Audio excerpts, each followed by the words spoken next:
हम तो 8 दिन के थे जब लेके आई मेरी मम्मी। क्या करते थे आप? काम ही करती थी मेरी मम्मी भट्टे पे। इधर ही हाँ, निकासी करती। पक्की ईंटें जब बन के आती हैं हाँ, ये पक्की ईंट बनी हुई है ना, इनकी निकासी करती है। तो आप इधर ही पड़े हुए हैं, हाँ, भट्टे पे ही। अच्छा, आपने कितने साल से शुरू किया है यहाँ पे काम करना? 15-16 साल के हो गए थे हम। 15-16 साल से इधर ही काम हाँ, आस पास का कोई भट्टा था? ना इसी पे। यही भट्टा था? हाँ, अच्छा। हम कहीं ना गए। अब बाल करने लेके कहाँ जाए, बेहतर काम करे छोटे छोटे में। ये भी तो है। आज से 20 साल पहले तो पापा के साथ आया करता था, तब मैं खेलता कूदता था ज़्यादा मतलब, लेकिन जब पापा करते थे तो मैं भी देखता रहता था कैसे क्या होता है। सुबह से लेकर शाम तक काम चलता था, लेकिन धूप तो पड़ती थी, महसूस ना होती थी इतनी। हाँ, और अब पहले में अब में बहुत बड़ा फर्क है। 20 साल बीत गए, दिन पे दिन टेम्परेचर बढ़ता ही जा रहा है, हर साल बढ़ता है।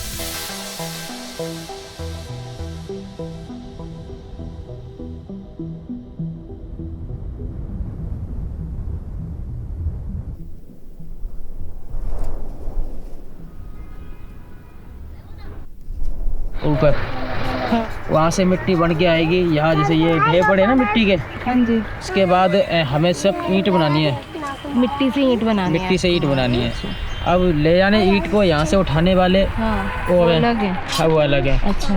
और ईंट पकाने वाले वो अलग है, ईंट निकालने वाले भट्टे से बाहर वो अलग है। ये मान लो कि 10-12 घंटे काम होता है, जैसे 8 साढ़े 8 बजे या 7 साढ़े 7 बजे इस टाइम पसीने में नहा जाते हैं गर्मी की वजह से, क्योंकि हाथ पे अब सारे काम करते हैं ना, अगर काम करते करते पसीना फूल आता है। और अभी तो ये हाल है, और जब थोड़ी और गर्मी पड़ेगी तो ये मान लो रात में ही पसीना चालू हो जाएगा।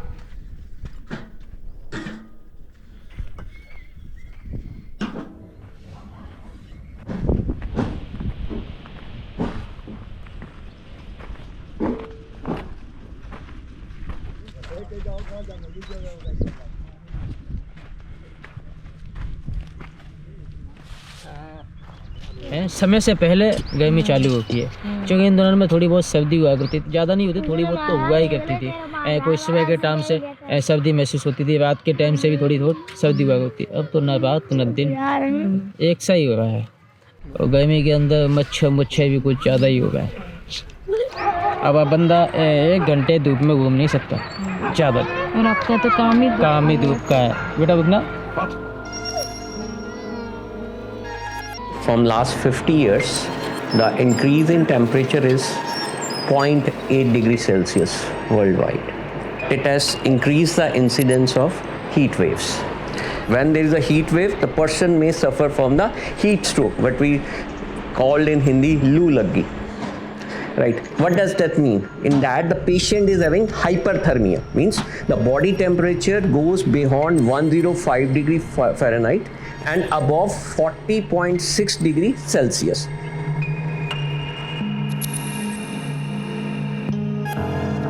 पेशेंट ज़्यादातर ब्रेक में क्या है कि कई बार सीवियरली डिहाइड्रेटेड, लूज मोशन हो गया, हीट स्ट्रोक हो गया, उस टाइप के पेशेंट आते हैं। तो पिछले ज़्यादातर मुझे लगता है 2 साल में ज़्यादातर पेशेंट काफ़ी बढ़े हैं। ये मई और जून के करीब ये है कि मुझे लगता है कि डबल से भी ज़्यादा पेशेंट। ब्रेन के अंदर एक सेंटर होता है हाइपोथैलेमस, जो बॉडी का टेम्परेचर को कंट्रोल करता है, which is the thermostat of the body. So जब एम्बिएंट टेम्परेचर बाहर का बहुत हाई होता है और बहुत टाइम तक हाई रहता है, then this thermostat may get disturbed and then this whole thing happens.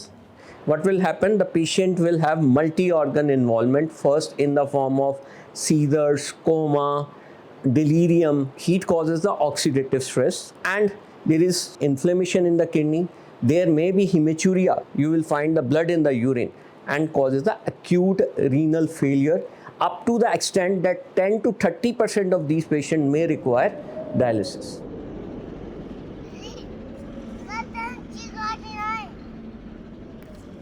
There is a study of around 470 workers, out of which 72% they were having exposure to immense heat, and 81% they suffer from the heat strokes. The majorly there were guards agriculture workers, iron factory workers, automobile workers, and construction workers.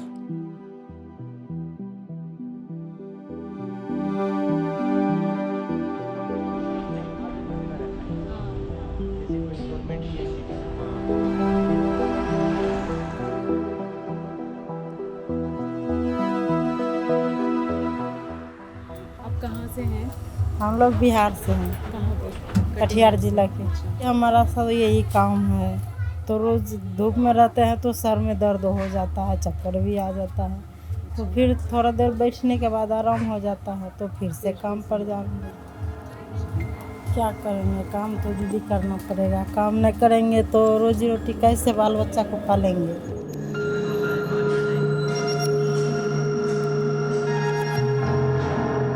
एक तो ये जो construction में worker आते हैं वो गर्मियों की सीज़न में रूरल एरिया से आते हैं। तो रूरल एरिया में तब एग्रीकल्चर एक्टिविटी बिल्कुल नहीं होती क्योंकि इरिगेशन की फैसिलिटी नहीं है, तो वहाँ से एक तो माइग्रेशन भी ज़्यादा होता है, और सेकंड कंस्ट्रक्शन एक्टिविटी अपने आप वो गर्मियों में ज़्यादा पीक पर होती है क्योंकि कई सारे ऐसे प्रोजेक्ट्स होते हैं या वर्क होता है वो बारिश से पहले ख़त्म करना पड़ता है।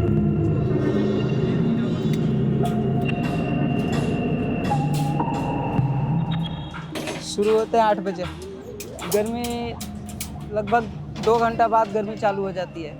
फिर गर्मी में वो 10 मिनट आराम करते हैं, फिर काम करते हैं।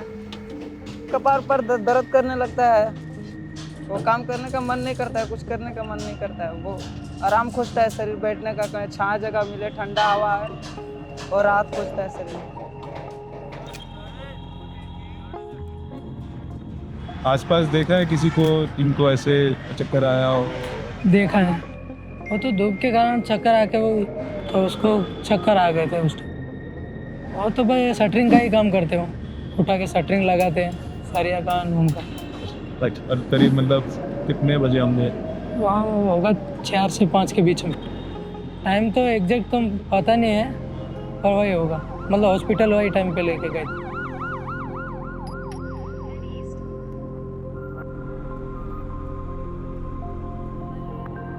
During yellow alert, what we had advised is construction site and industrial work. They need to have provisions for water, shade, and if possible, then buttermilk. So they are doing that actually, not at all the sites. There are more than 750 construction sites in the city. So the builder, in majority of the construction sites, they have shaded areas for all their workers. They were providing buttermilk or Nimbu Pani or ORS solutions to their workers, and they are taking utmost care for their workers. नहीं, कोई व्यवस्था नहीं है। जो हम लोग का है ना, वो सेटिंग ठोकेगा ना, उसको छां मिलेगा तो उसी के अंदर में रहेगा नीचे। ऐसे सर को मजाक में वो बोलते हैं कि सर ज़्यादा गर्मी लग रही है, वो तालपत्री लगवा दीजिए ऊपर। तो सर बोलते हैं कि कंपनी में वो सुविधा नहीं है उसका तालपत्री का। यहाँ पे कोई नींबू पानी की व्यवस्था है, कुछ ठंडे पानी की ऐसा है? नहीं, वो सब कुछ नहीं मिलता। पानी तो पीने के लिए नहीं मिलता है, तो शरबत कहाँ से मिलेगा पीने के लिए? पानी जैसे अब यहाँ कोई ठंडा पानी तो मिलता है, या एक टैंकी लगी हुई है पानी की, वो ही 24 घंटे क्या, एक बार 24 घंटे एक बार बह जाता है वो। कि जैसे चक्कर आ रहे हैं, चक्कर आ रहे हैं तो फिर तो मोड़ पे जाना पड़ेगा या मार्केट में, वहाँ से नहीं। ये ठेकेदार नहीं देते नींबू पानी? ये सब कुछ नहीं देते। बाकी सब यही है कि जो अगर आप बीमार भी पड़ गए तो इलाज अपने ही पैसे से कराओ। तो इंडस्ट्री का हमेशा वर्कर की प्रोडक्टिविटी पर फोकस रहता है, तो ये जो मूल मुद्दे हैं हीटिंग या उनके हेल्थ के संदर्भ में वो कोई बात ही नहीं करता। अभी एडवाइजरी जो जारी की है कॉरपोरेशन ने कि 4 घंटे ब्रेक देना चाहिए, तो क्या वाकई में 4 घंटा ब्रेक देना वो हीटिंग के लिए सही है कि उसको हर 2-2 घंटे में या 1-1 घंटे में 15 मिनट की ब्रेक जरूरी है? यदि हमारे पास कोई ऐसा रिसर्च नहीं है, ना कोई आंकड़ा है।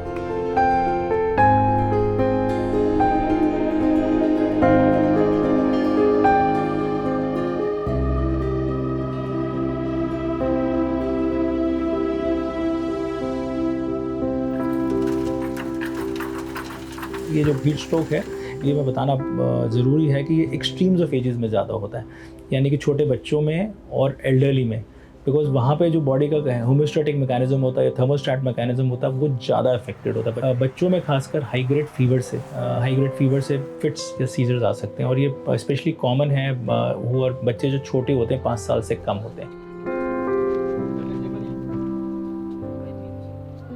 इधर जो कंस्ट्रक्शन साइड है उसके लेबर के पेरेंट्स उधर काम करते हैं, तो बच्चे इधर हमारे पास छोड़ के जाते हैं।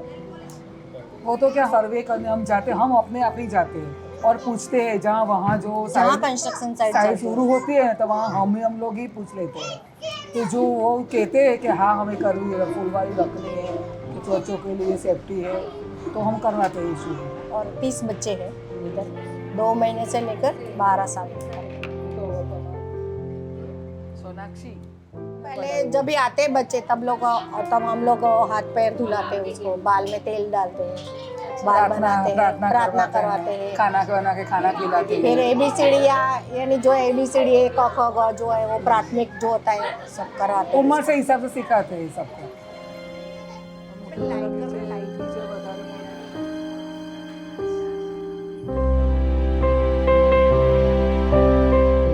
अब मैं अकेला इतना नहीं कर सकता। अच्छा, तो ये भी काम करते हैं कोई? करना पड़ता है। अब मैडम को भी सिखा दिया, क्या करें, मजबूरी है। वो भी इधर ही है। हाँ, वो भी। अच्छा।